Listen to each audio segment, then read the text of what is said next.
Hello everyone. Current ચેપ્ટરમાં હવે ખાલી એક જ ટોપિક બાકી છે, જેને કહેવાય છે HGP, મતલબ કે human genome project. Human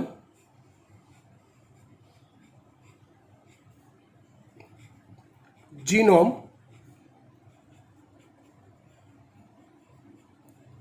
project. Actually આ પ્રોજેક્ટની પહેલાં તમને ખાલી માહિતી આપું કે એક્ઝેક્ટલી આ પ્રોજેક્ટ છે શું. તમે જો આ ચેપ્ટર મારી સાથે સાથે રેગ્યુલર બેઝ પર તૈયાર કરતા હશો તો તમને ચેપ્ટરમાં બહુ મજા આવી હશે. બહુ અજીબો ગરીબ લાગતું હશે ચેપ્ટર, કે સાલું યાર કેવું છે આપણું શરીર, જનીન વિદ્યા. પણ તમારી જાણ ખાતર કહી દઉં બેટા કે આપણે જે કંઈ પણ ભણ્યા ને એ બધું બહુ જ પ્રાઇમરી લેવલનું ભણ્યા છે. જ્યારે વારસાગત વાત, જનીન અભિવ્યક્તિની વાત કે જનીન અભિવ્યક્તિના નિયમનની વાત મનુષ્ય પર આવે છે તો હજી એવું કહી શકાય કે જનીન ઇજનેરી વિદ્યા 100 સુધી પહોંચવામાં હજી ફક્ત 5 કે 10 સુધી જ પહોંચી છે. બીજા 90 પગથિયાં હજી ચડવાના બાકી છે. કેમ? કારણ કે માણસ એક જટિલ પ્રાણી છે. એનો વારસો, એનું જનીન બંધારણ એ બધું બહુ જ અઘરું છે સમજવું. એટલે આ એક વૈશ્વિક પ્રોજેક્ટ છે. કોઈ એક વ્યક્તિ, ચલો તમારા પૈકીનો કોઈ એક હોય કે જે એવું માને કે યાર આપણે જીનેટિક એન્જિનિયર જ છીએ અને બને બી ખરો, એ વ્યક્તિ પોતાની આખી જિંદગી ખર્ચી નાખે ને શોધ સંશોધન પાછળ, તો પણ મનુષ્યના દરેક ડીએનએને ઓળખી એનું કાર્ય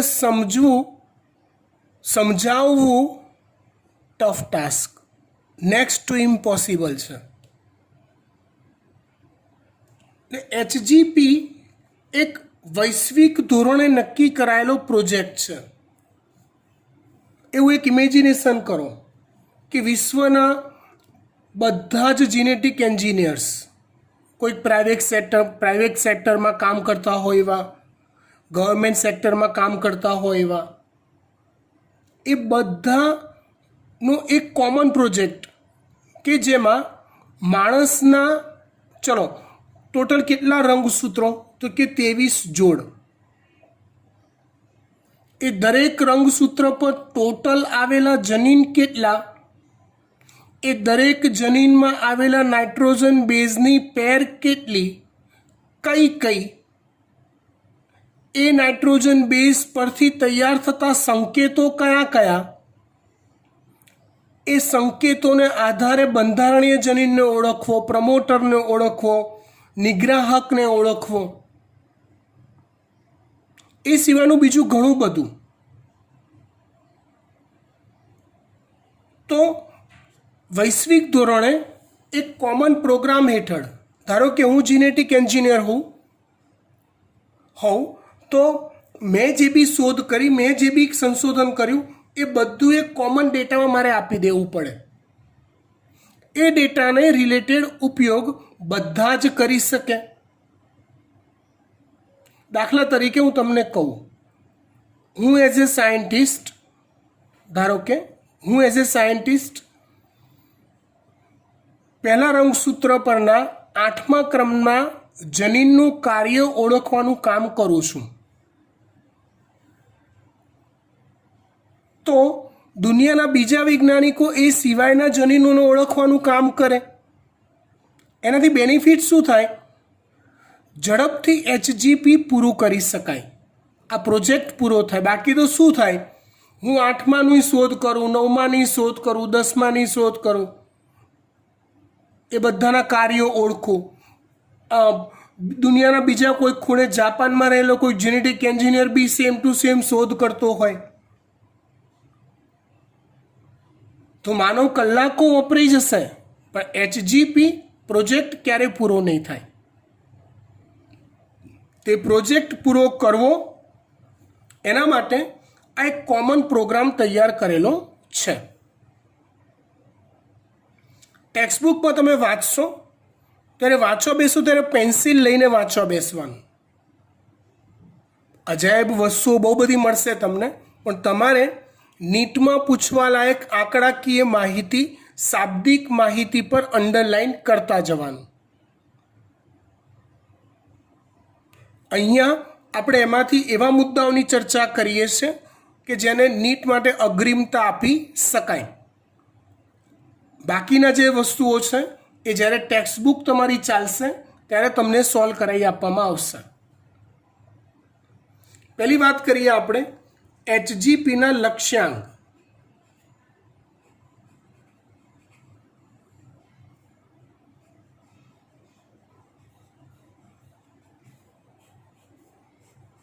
લક્ષ્યાંકો એટલે શું સિદ્ધ કરવું છે, કેટલું એ પ્રોજેક્ટનો ભાગ છે એને લક્ષ્યાંક કહેવાય. તો માનવ શરીરમાં રહેલા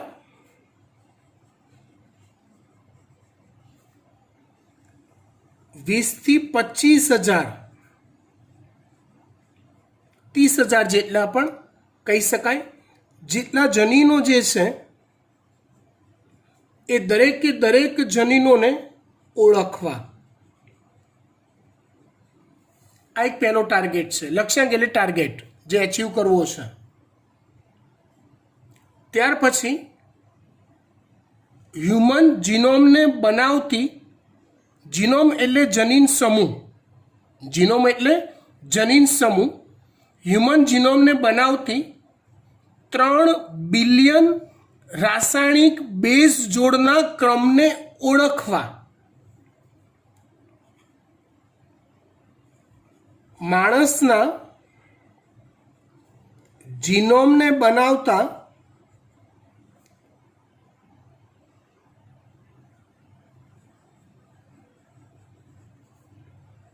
3 બિલિયન જેટલી જે બેઝ પેર આવેલી હોય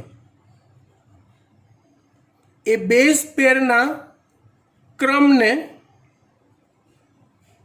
ઓળખવો.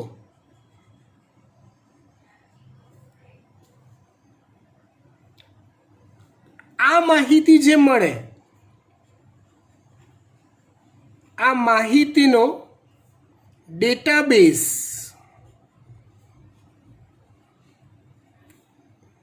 તૈયાર કરવો. આ ડેટાબેઝ એક કોમન સ્ટેજ પર તૈયાર થતો હોય, એક કોમન પ્લેટફોર્મ પર તૈયાર થતો હોય, ઓનલાઈન પ્લેટફોર્મ હોય. હમણાં જે મેં તમને શરૂઆતમાં વાત કરી એ પ્રમાણે કે કેટલાક બેઝ પેરને કોઈ એક વૈજ્ઞાનિક ઓળખવા પ્રયત્ન કરતો હોય, કેમ કે જુઓ બેટા, એ હોય તો ટી હોય, જી હોય તો સી હોય, સાચી વાત છે તમારી, પણ એ છે કે ટી છે એ જ ઓળખવું અઘરું છે. રાઈટ? તે ઓળખવાનું કામ વહેંચી લેવાય અને જેમ જેમ ઓળખાતા જાય અલગ અલગ વૈજ્ઞાનિકો દ્વારા તે બધાનો કોમન ડેટાબેઝ તૈયાર કરી શકાય ઓનલાઈન.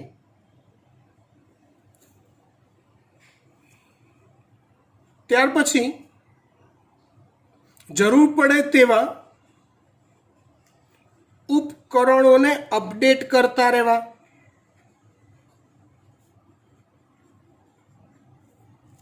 ઉપકરણોને અપડેટ કરવા એટલે સાધનો, પછી એમાં વપરાતા માઇક્રોસ્કોપિક સાધનો હોય કે પછી અભિરંજકો હોય કે પછી રેડિયોએક્ટિવ તત્વો હોય કે પછી કોમ્પ્યુટર્સ હોય, ડેટાબેઝનો સંગ્રહ કરવા માટે, રેડી કરવા માટે. તો એમાં ક્રમશઃ, કેમ કે જુઓ, આ કંઈ 15 દિવસની વાત નથી કે ચલો તમે 20 જણા 22 જણા અને અમે હું મેમ બરાબર, 24 જણા ધંધે લાગી ગયા, 15 દિવસમાં HGP પૂરો કરી દીધો. આ એવી સરળ વાત નથી. આ વસ્તુ પ્રોજેક્ટ પૂરી થતાં વર્ષો વર્ષ લાગી જાય. હા, કેમ કે આની શરૂઆત તમને કહું આશરે 1990માં થઈ હતી. સમજી શકો છો તમે? 1990માં એટલે 30 વર્ષ થયા HGP શરૂ થઈ, રાઈટ. ને હજી આપણે 10% સુધીના જ આપણા ટાર્ગેટને અચીવ કરી શક્યા છીએ. તો દેખીતી વાત છે યાર, 30 વર્ષ પહેલાંના કોમ્પ્યુટર અને અત્યારના કોમ્પ્યુટર ડિફરન્ટ છે. 30 વર્ષ પહેલાંની ટેકનોલોજી અને અત્યારની બીજી માઇક્રોસ્કોપિક ટેકનોલોજી ડિફરન્ટ હોય. તે બદલાતી ટેકનોલોજી સાથે જે એના વપરાતા સાધનો છે એ પણ બદલવા, એવું કહેવા માગે છે. ત્યાર પછી પ્રાઇવેટ સેક્ટરનો પણ સાથે એનું શેરિંગ કરવું. આનો અર્થ શું થયો કે જુઓ, બહુ જ વર્ષો પહેલાં એવું હતું કે કોઈ પણ વૈજ્ઞાનિક શોધ હોય ને, એ શોધનો પર્પઝ માનવજાતનું કલ્યાણ હતું. આજે બી છે, પણ આજે થોડીક એની વ્યાખ્યા બદલાઈ ગઈ છે. દાખલા તરીકે ચલો આપણે એવું માનતા હોઈએ કે ભાઈ અત્યારે કોરોના ચાલે છે તો દુનિયામાં ઘણી બધી કંપનીઓ કોરોનાની વેક્સિન તૈયાર કરવા લાગી પડી છે. કેટલું સારું કહેવાય. હવે એ કંપનીઓનો એની પાછળનો અંગત સ્વાર્થ શું કે જો એમની શોધેલી વેક્સિન જો વૈશ્વિક ધોરણે સ્વીકાર્ય થઈ ગઈ તો એ લોકો એની પેટન્ટ મેળવી લેશે 3 કે 5 વર્ષની, અને એ કંપની એમાંથી અબજો ખરવો રૂપિયા કમાશે. ઝાયડસ કંપની છે કે કેડિલા છે, ઇન્ટાસ છે, આવી બધી ઇન્ડિયન કંપનીઝ છે, એ બધાના રિસર્ચ સેન્ટર ચાલતા હોય. એ રિસર્ચ સેન્ટર સાથે પણ આ બધું શેર કરવું, મતલબ ખાલી ગવર્મેન્ટ સેક્ટર જ HGPમાં સંકળાય એવું નહીં. જે બી ડેટાબેઝ છે એ આ રિસર્ચ સેન્ટર પ્રાઇવેટ ભલે હોય તો એ લોકોની સાથે શેર કરો. ગમે તેમ કરીને HGP પૂરું કરો. ખબર પડી? એ સિવાય પ્રોજેક્ટ સંબંધિત કોઈ કાયદાકીય અડચણ આવે, સામાજિક સમસ્યાઓ આવે તો એને સોલ્વ કરવી. ઇન શોર્ટ, જે બી પ્રોબ્લેમ્સ આવે સામાજિક, કાયદાકીય,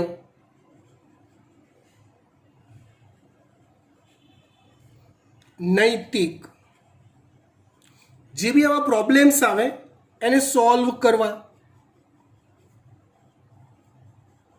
આવા પ્રોબ્લેમ્સ આવે, કેવી રીતે આવે, શા માટે આવે, એ ડિટેલ ચર્ચા કરવામાં ટાઈમ અત્યારે બગડશે. પણ કોઈ પણ પ્રોજેક્ટ જ્યારે હાથમાં લેવાય ને, એ પ્રોજેક્ટ સીધો સાદો સરળતાથી પાર પડતો હોતો નથી. એમાં અલગ અલગ ટાઈપના ઇસ્યુઝ આવતા જ હોય છે અને ઇસ્યુઝને સોલ્વ કરવા પડે છે. તો આવા લક્ષ્યાંકો લઈને HGPને આગળ વધારવામાં આવી રહ્યું છે. બરાબર? ત્યાર પછી બીજો મેઇન પોઈન્ટ જોઈએ, હ્યુમન જીનોમના વિશિષ્ટ લક્ષણો. વાત કરીએ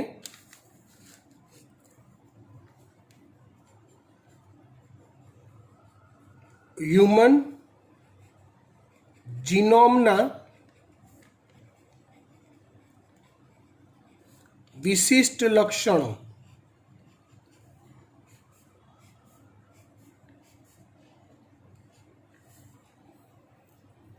પહેલું લક્ષણ, હ્યુમન જીનોમ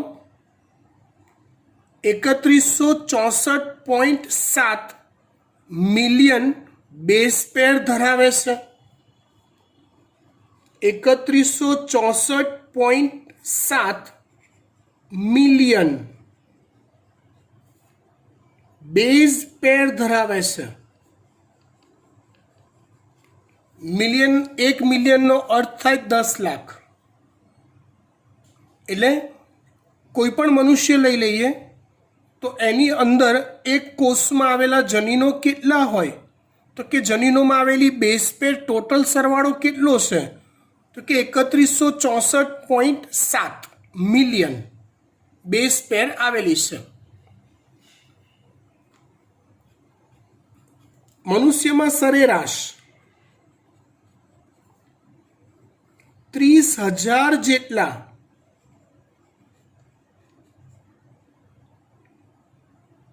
જનીનો આવેલા છે. આશરે 30,000 જેટલા. જે પહેલા એવો અંદાજ હતો કે તેની સંખ્યા આશરે 80,000 થી 1,40,000 જેટલી હોય એવો અંદાજ મનાતો હતો. પણ એના કરતાં આ સંખ્યા ખૂબ જ ઓછી છે. એટલે આશરે 30,000 જેટલા જનીનો છે. આવો કોઈ એક જનીન આશરે 3,000 જેટલો બેઝ પેર ધરાવે છે. આ રેન્ડમ આંકડો છે, આ એવરેજ આંકડો છે. આ આંકડો પ્લસ માઇનસ હોઈ શકે. ફરીવાર, હ્યુમન જીનોમમાં ટોટલ 3164.7 મિલિયન બેઝ પેર આવેલી છે. સરેરાશ એક મનુષ્યમાં 30,000 જેટલા જનીન હોય છે. પહેલાં એવું મનાતું હતું કે 80,000 થી 1,40,000 જેટલા જનીનો હશે. પણ વાસ્તવિક આંકડો એ કેટલો છે? 30,000 જનીનોનો. અને એવા દરેક જનીન ઓન એવરેજ 3,000 જેટલી બેઝ પેર ધરાવે છે. ચોથી બહુ જોરદાર વાત છે કે શોધાયેલા જનીનો પૈકી 50% જેટલા જનીનોના કાર્ય શું છે કોઈ હજી સુધી શોધી નથી શક્યું. હજી બધા જનીનોને શોધી નથી શકાયા, ઓળખી નથી શકાયા. પણ જેટલા શોધી શકાયેલા છે એવા શોધાયેલા જનીનો પૈકી 50%ના કાર્ય જાણી શકાયા નથી હજી. બોલો કઈ મજાની વાત છે. જેનેટિક એન્જિનિયરિંગ ગુડ છે, એકદમ આમ ગુડ. જાણી ન શકાય એવું, ભેદી ન શકાય એવું. એવો અંદાજ છે કે આશરે 2% કરતાં પણ ઓછા જનીનો પ્રોટીન માટેનું સંકેતન કરે છે. એવો અંદાજ છે કે આશરે 2% કરતાં પણ ઓછા જનીનો પ્રોટીન માટેનું સંકેતન કરે છે.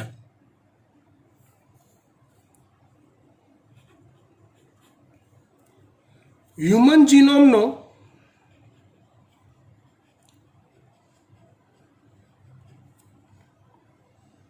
મોટો ભાગ પુનરાવર્તિત ક્રમોથી બનેલો હોય છે.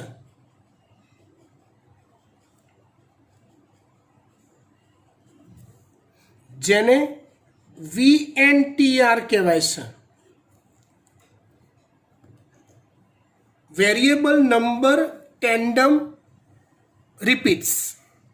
Variable number tandem repeats. આ જે પુનરાવર્તિત વાળો જે ભાગ છે ને, એ વાત થોડુંક ડીપમાં સમજીએ. આની આગળની થિયરી જે આવશે ડીએનએ ફિંગરપ્રિન્ટ, એમાં આ વસ્તુ કામ લાગવાની છે, VNTR. પુનરાવર્તિત ક્રમ એટલે શું? તો કેવું હોય ખબર છે? કોઈ એક વ્યક્તિ ધારી લો તો મારી અંદર કોઈ પુનરાવર્તિત ક્રમ બેઝનો AT આવો હોય, બીજો કોઈ ક્રમ બીજા કોઈક ડીએનએ પર ACG આવો હોય, TTAGT આવો પણ હોઈ શકે. અને પુનરાવર્તિત ક્રમ કહેવાય કે એકના એક પ્રકારની સિક્વન્સ રિપીટ થતી હોય. હવે સિક્વન્સ બે નાઇટ્રોજન બેઝની પણ હોય, 3ની પણ હોય, 4ની પણ હોય, 5ની પણ હોય, 6ની પણ હોય, 7ની પણ હોય, 10ની પણ હોય, પણ રિપીટેડ સિક્વન્સ થતી રહેતી હોય તેને પુનરાવર્તિત ક્રમનો વિસ્તાર કહેવાય. મજાની વાત એ છે કે આવો ભાગ દરેક વ્યક્તિ દીઠ અલગ અલગ હોય છે. તમને જો ખબર હોય તો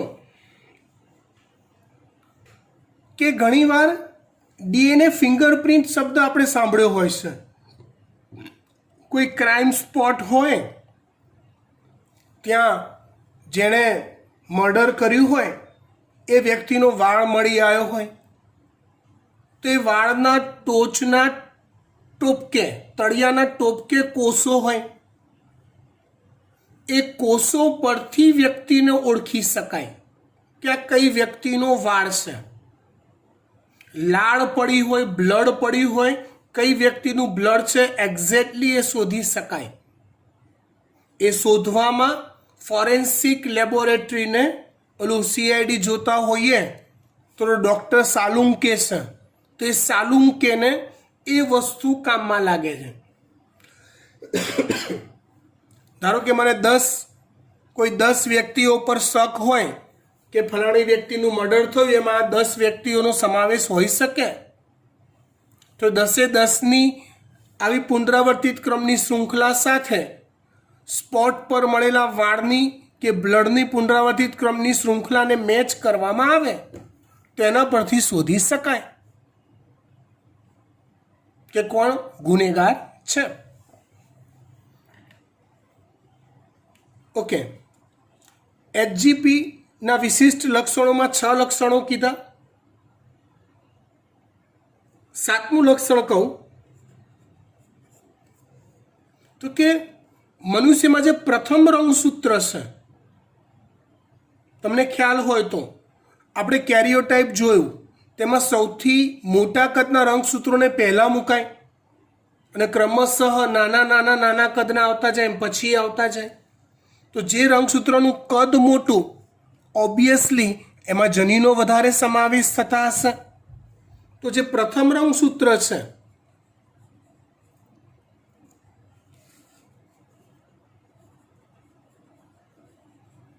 એમાં 2968 જેટલા જનીન હોય સૌથી વધારે. અને જે છેલ્લું રંગસૂત્ર માદા હોય તો XX હોય, નર હોય તો XY, તો Y એ છેલ્લું રંગસૂત્ર છે જેમાં સૌથી ઓછા 231 જનીન હોય છે. આ છે સૌથી વધુ અને આ છે સૌથી ઓછા. બીજી એક જોરદાર વાત કહું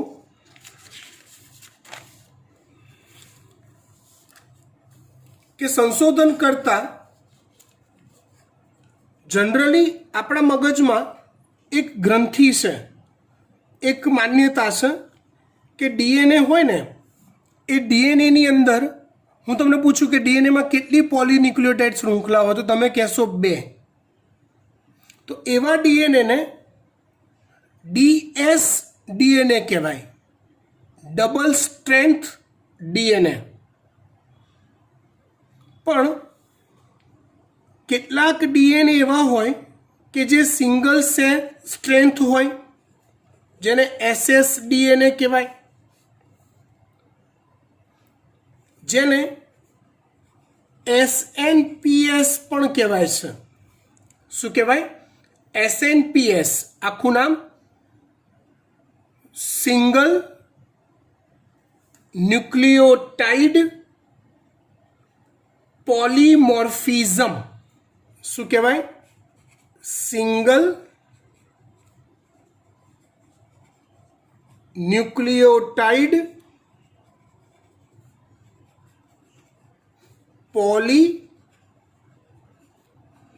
પોલીમોર્ફિઝમ.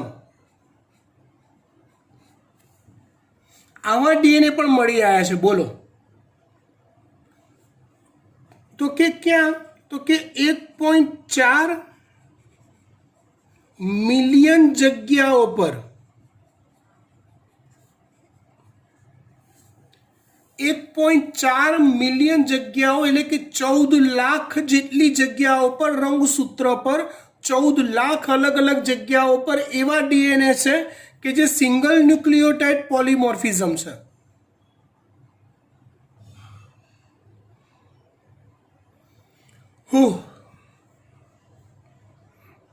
આ બધું સાંભળશે ને એટલે કોઈકના મગજમાં એવું હશે ને કે સાલું મારે તો જીનેટિક એન્જિનિયરિંગમાં જવું છે ભણવા માટે, તો એના મોતિયા મરી જશે કે બળ્યું નથી કરું જીનેટિક એન્જિનિયરિંગ. હા, ઓકે. ત્યાર પછી આગળ વાત કરીએ આપણે ડીએનએ ફિંગરપ્રિન્ટ.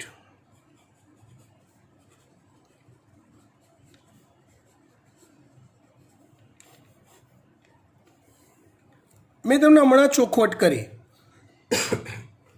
ફિંગરપ્રિન્ટ બનાવવા માટે VNTR શૃંખલાઓનો ઉપયોગ કરવામાં આવે છે. તો સૌથી પહેલાં આવા VNTR ક્રમ ધરાવતા ડીએનએનું અલગીકરણ કરવામાં આવે છે. સૌથી પહેલા VNTR ક્રમ ધરાવતા ડીએનએનું અલગીકરણ કરવામાં આવે છે. આ અલગીકરણ density gradient centrifugation, density gradient centrifugation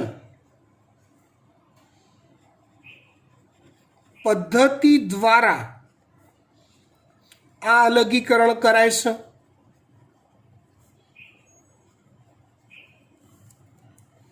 density gradient centrifugation મતલબ ઘનતાને આધારે અલગીકરણ કરવું. ચોક્કસ પ્રકારના રિસ્ટ્રિક્શન એન્ડોન્યુક્લિયસ ઉત્સેચકોનું સૌપ્રથમ ઉમેરણ કરી સેન્ટ્રીફ્યુગેશનથી આવા જેટલા બી પુનરાવર્તિત ક્રમના ડીએનએ હોય એ બધાને અલગ તરવાય છે. જો સેન્ટ્રીફ્યુગેશનનો અર્થ તમને સિમ્પલી સમજાવું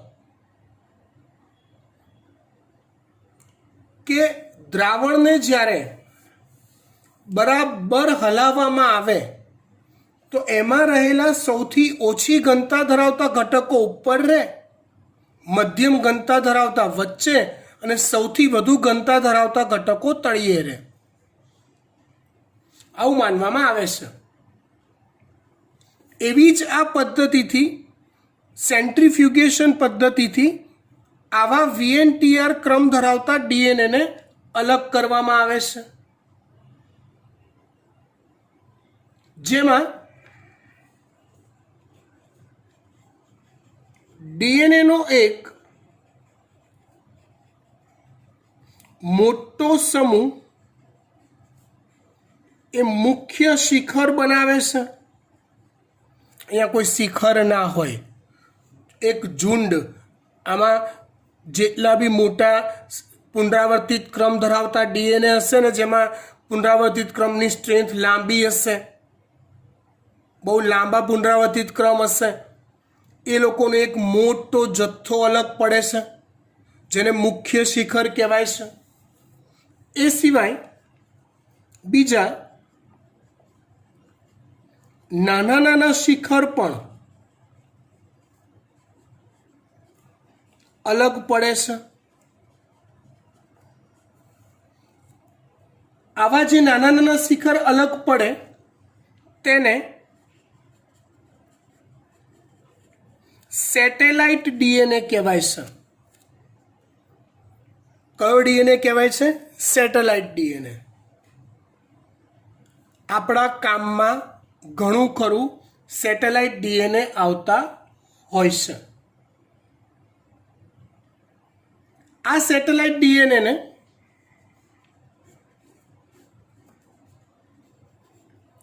મિની સેટેલાઇટ ડીએનએ તેમજ માઇક્રો સેટેલાઇટ ડીએનએ આવા ભાગોમાં વહેંચી શકાય. જો મોટો એક શિખર, એક ઝુંડ મળે, જેને મુખ્ય શિખર કહી દીધું. બીજા નાના નાના શિખરો. હવે મિની અને માઇક્રોનો ફરક તમને ખબર છે સ્ટ્રેન્થ પરથી ડીએનએની. સમજી ગયા?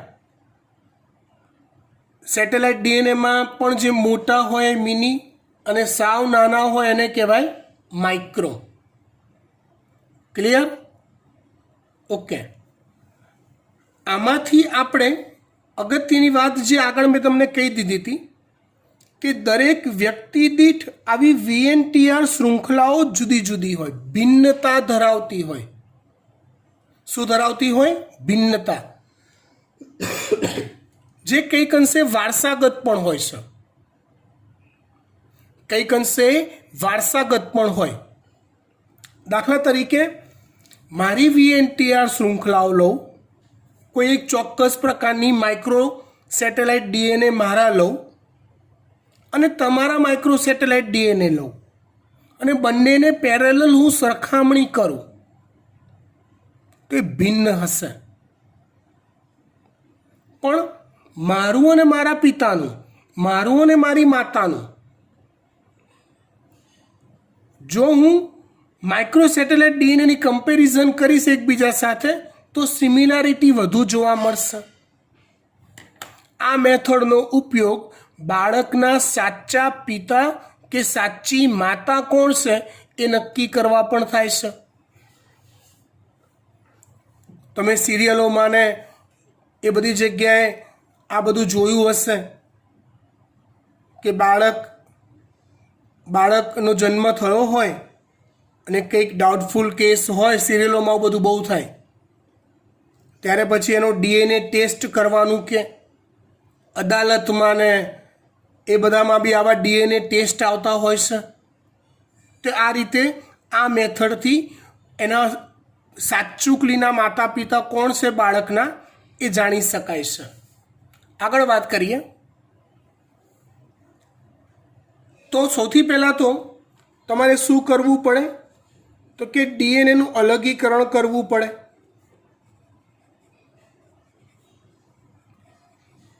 જે તમે સેન્ટ્રીફ્યુગેશન પદ્ધતિથી કર્યું. ત્યાર પછી રિસ્ટ્રિક્શન એન્ડોન્યુક્લિએઝ, એકતા મેમ જે ચેપ્ટર બાયોટેકનોલોજીનું ચલાવે છે એમાંનો ઉલ્લેખ આવી ગયેલો છે. રિસ્ટ્રિક્શન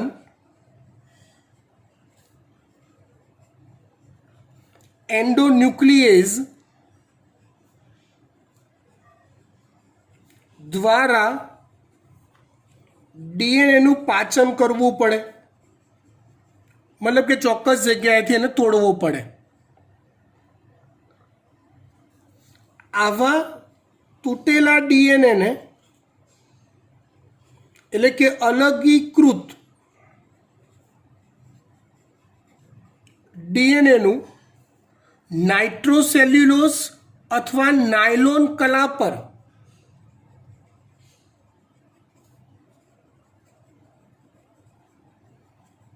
નાઇટ્રોસેલ્યુલોઝ અથવા નાયલોન કલા પર, કલા એટલે પટલ પર સ્થાપન કરવું પડે કે જ્યાં એ અલગથી સચવાઈ રહે, બીજા ડીએનએ સાથે ભળી ના જાય, એ સેપરેટ લઈ શકે.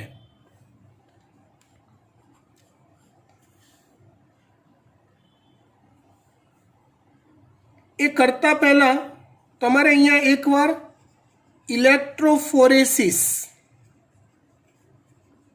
કરવું જરૂરી બને. તમે રિસ્ટ્રિક્શન એન્ડોન્યુક્લિયસ ઉત્સેચક વાપર્યો, પછી ઇલેક્ટ્રોફોરેસિસ દ્વારા એને અલગ કરવો પડે, ત્યાર પછી એને નાયલોન કલા પર સ્થાપિત કરવો પડે. હવે આવી વીએનટીઆર નો ઉપયોગ ઓટો રેડિયોગ્રાફીમાં, કેમ કે જુઓ યાર, આવા ડીએનએ તમને સીધા નહીં દેખાય, એનો અભ્યાસ કરવો બી સરળ નથી. એટલે તમારે પ્રયોગશાળાની અંદર ઓલું યાદ કરો, ખબર છે આપણે બેક્ટેરિયલ પરાંતરણનો પ્રયોગ હતો, એમાં રેડિયો એક્ટિવ ઘટકો વાપર્યા હતા. યસ, સેમ વે એવા રેડિયો એક્ટિવ ઘટકો વાપરી ડીએનએનું અંદર કૃત્રિમ સ્વયંજનન કરાવવું પડે, ત્યારે એવી રેડિયો એક્ટિવ શૃંખલા અંદર એડ થશે અને એ એડ થયેલી શૃંખલાઓને તમે ઓળખી શકશો ને એના પરથી ઓરિજિનલ શૃંખલાને ઓળખી શકાશે. પછી એનું ચિત્રણ જે તૈયાર થયું, એ તૈયાર થયેલું ચિત્રણને યોગ્ય રીતે પ્લેટ પર ગોઠવી અને સ્ક્રીન પર વિવિધ કિરણોની મદદથી જોઈ શકાય છે, અને જે ટેકનિશિયન વ્યક્તિ હોય એને એ પ્રોપરલી ઓળખી શકે છે. બરાબર, અહીંયા આપણે આ ચેપ્ટર પૂરું કરીએ છીએ. આગળ નવા ચેપ્ટર તરફ હવે નેક્સ્ટ લેક્ચરમાં આપણે જઈશું.